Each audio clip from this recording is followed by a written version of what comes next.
আমাদের মনে অনেক সময় একটি প্রশ্ন জাগে যে ধর্মকর্ম করতে গেলে কি নিরামিষাশী হতে হবে? আমিষ খেলে কি পুজো করা যায় না? পুজো করতে গেলে কি নিরামিষই খেতে হবে?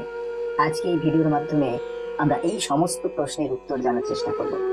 আমিষ আহার সম্বন্ধে মা শারদা কি বলেছেন, এই ভিডিওটা খুবই গুরুত্বপূর্ণ হতে চলেছে, তাই ভিডিওটা শেষ পর্যন্ত দেখুন।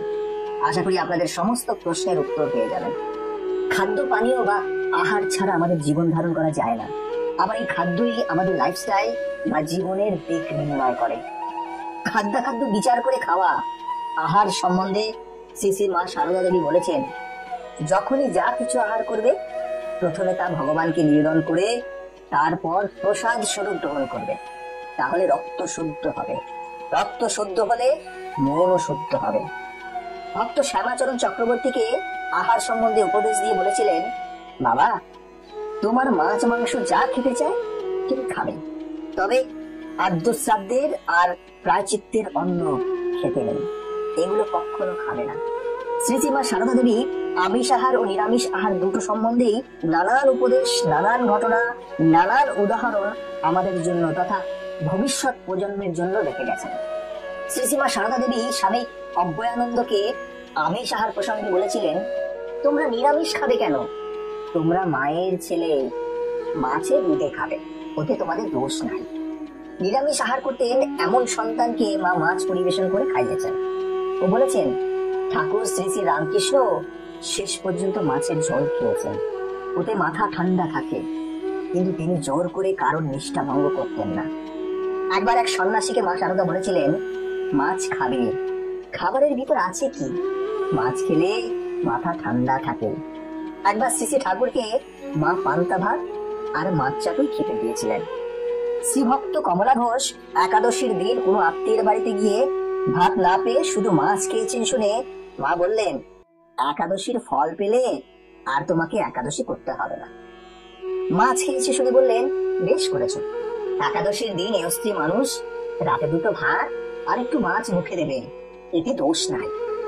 তাই আমরা যারা আমিষ খাদ্য গ্রহণ করি, আমরা মা শারদার উপদেশকে, তার বাণীকে পাথেয় করে স্মরণ করে খাদ্য গ্রহণ করব।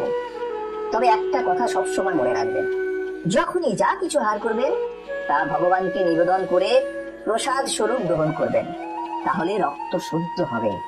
রক্ত শুদ্ধ হলে মন শুদ্ধ হবে। মা আরো বলতেন, কেউ যদি তোমাকে ভালো না বলে তাতে মন খারাপ করো না, কারণ এক জীবনে সবার কাছে ভালো হওয়া যায় না। যে অল্পেতে তুষ্ট থাকে তার কাছে এই পৃথিবীর সব কষ্ট সহজ হয়ে যায়। যদি জীবনে শান্তি চাও তাহলে কখনো কারোর দোষ দেখো না, দোষ দেখবে নিজের। যেমন ফুল নাড়তে নাড়তে ঘ্রাণ বেরোয়, চন্দন ঘষতে ঘষতে গন্ধ বেরোয়, তেমনি ভগবত তত্ত্বের আলোচনা করতে করতে তত্ত্ব জ্ঞানের উদয় হয়। ভালোবাসায় সবকিছু হয়, জোর করে কায়দায় ফেলে কাউকে দিয়ে কিছু করানো যায় না। আমাদের যা কিছু সবের মূলেই হচ্ছে ঠাকুর, তিনিই হচ্ছেন আদর্শ। তাই যা কিছু করো না কেন তাকে ধরে থাকলে কোনো বেচাল হবে না। ঠাকুর একমাত্র রক্ষাকর্তা, এটি সর্বদা মনে রাখবে। মা বলছেন, জানবে কেউ না থাক তোমার একজন মা আছে। আমি থাকতে ভয় কিসের? ভাঙতে সবাই পারে, গড়তে পারে কজন, নিন্দা ঠাট্টা করতে পারে সবাই, কিন্তু কি করে যে তাকে ভালো করতে হবে তা বলতে পারে কজন? বিশ্বাস আর নিষ্ঠাই হলো মূল। শুধু এই দুটো জীবনে থাকলেই হলো। জীবনে চলার পথে চতুর্দিকে কি হচ্ছে না হচ্ছে সব দেখে রাখবে, কিন্তু কাউকে কিচ্ছু বলবে না। মা বলছেন, 100 জনকে খাওয়াতে হবে না, শুধু চোখের সামনে একজন ক্ষুধার্তকে দেখলে তাকে একটু খেতে দিও। যে ব্যাকুল হয়ে ভগবানকে ডাকবে সেই দেখা পাবে। কষ্ট ছাড়া কখনো জীবনে উন্নতি সম্ভব নয়, তাই কষ্ট করে যাও। জগৎকে নিজের করে নিতে শেখো, কেউ পর নয়, জগৎ তোমার। মা বলছেন, মনটাকে বসিয়ে আলগা না দিয়ে কাজ করা ঢের ভালো। মন আলগা হলেই যত বলবাল বাঁধায়। যিনি ব্রহ্ম তিনিই শক্তি, তিনিই মা। দরকার নেই ফুল, চন্দন, ধূপ এগুলোর, দরকার নেই উপাচারের। মাকে আপন করে পেতে হলে শুধু মন দিয়ে মাকে ডাকো। শ্রী মা বলছেন, আমি সত্যেরও মা, অসত্যেরও মা। সংসারে কেমন করে থাকতে হয় জানো? যখন যেমন তখন তেমন, যাকে যেমন তাকে তেমন, যেখানে যেমন সেখানে তেমন। সৎ সঙ্গে মেশো, ভালো হতে চেষ্টা করো, ক্রমে সব হবে। ধ্যান, জপ ও ঈশ্বরের চিন্তার দ্বারা মনের সমস্ত পাপ দূর হয়ে যাবে। ঠাকুর শ্রীরামকৃষ্ণ বলতেন, ছিপ ফেলতে বসলে কি রোজই রুই মাছ ওঠে? অনেক মাল মশলা নিয়ে একাগ্র হয়ে বসলে কোনো দিন বা একটা এসে পড়লো, কোনোদিন বা নাই পড়লো, তাই বলে বসা ছেড়ো না। ঠিক তেমনি জপ বাড়িয়ে যাও।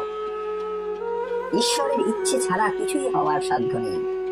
যখন জীবনে সুখ সময় আসবে তখন ধ্যান চিন্তা আসে। যখন মনে কোনো বিষয় উদিত হবে, জানবার ইচ্ছে হবে, তখন একাকে কেঁদে কেঁদে তার নিকট প্রার্থনা করবে। তিনি সমস্ত মনের ময়লা ও কষ্ট দূর করে দেবেন আর বুঝিয়ে দেবেন। শ্রী শ্রী মা বলছেন, সকাল সন্ধে জপ ধ্যান না করলে কি করছো না করছো বুঝবে কি করে? নিত্য ধ্যান করবে। ধ্যান করতে করতেই মন স্থির হয়ে যাবে। সর্বদা বিচার করবে। যে বস্তুতে মন যাচ্ছে তা অনিত্য চিন্তা করে ভগবানের মন সমর্পণ করবে। কর্ম করে যাও। কর্ম করতে করতে কর্মের বন্ধনে আবদ্ধ হও। এক দণ্ড কর্ম ছেড়ে থাকা উচিত নয়। মা বলছেন, যারা এসেছে আর যারা আসেনি এবং যারা ভবিষ্যতে আসবে, আমার সকল সন্তানকে জানিয়ে দিও, তোমার একজন মা আছে। আমি থাকতে কিসের চিন্তা? আমার আশীর্বাদ সকলের উপর আছে। আজ এ পর্যন্তই। ভিডিওটা কেমন লাগলো কমেন্ট করে জানাবেন। এই চ্যানেলে নতুন হলে চ্যানেলটি সাবস্ক্রাইব করে বেল আইকনটি প্রেস করে রাখবেন পরবর্তী ভিডিও দেখার জন্য। ভালো থাকবেন, সাথে থাকবেন।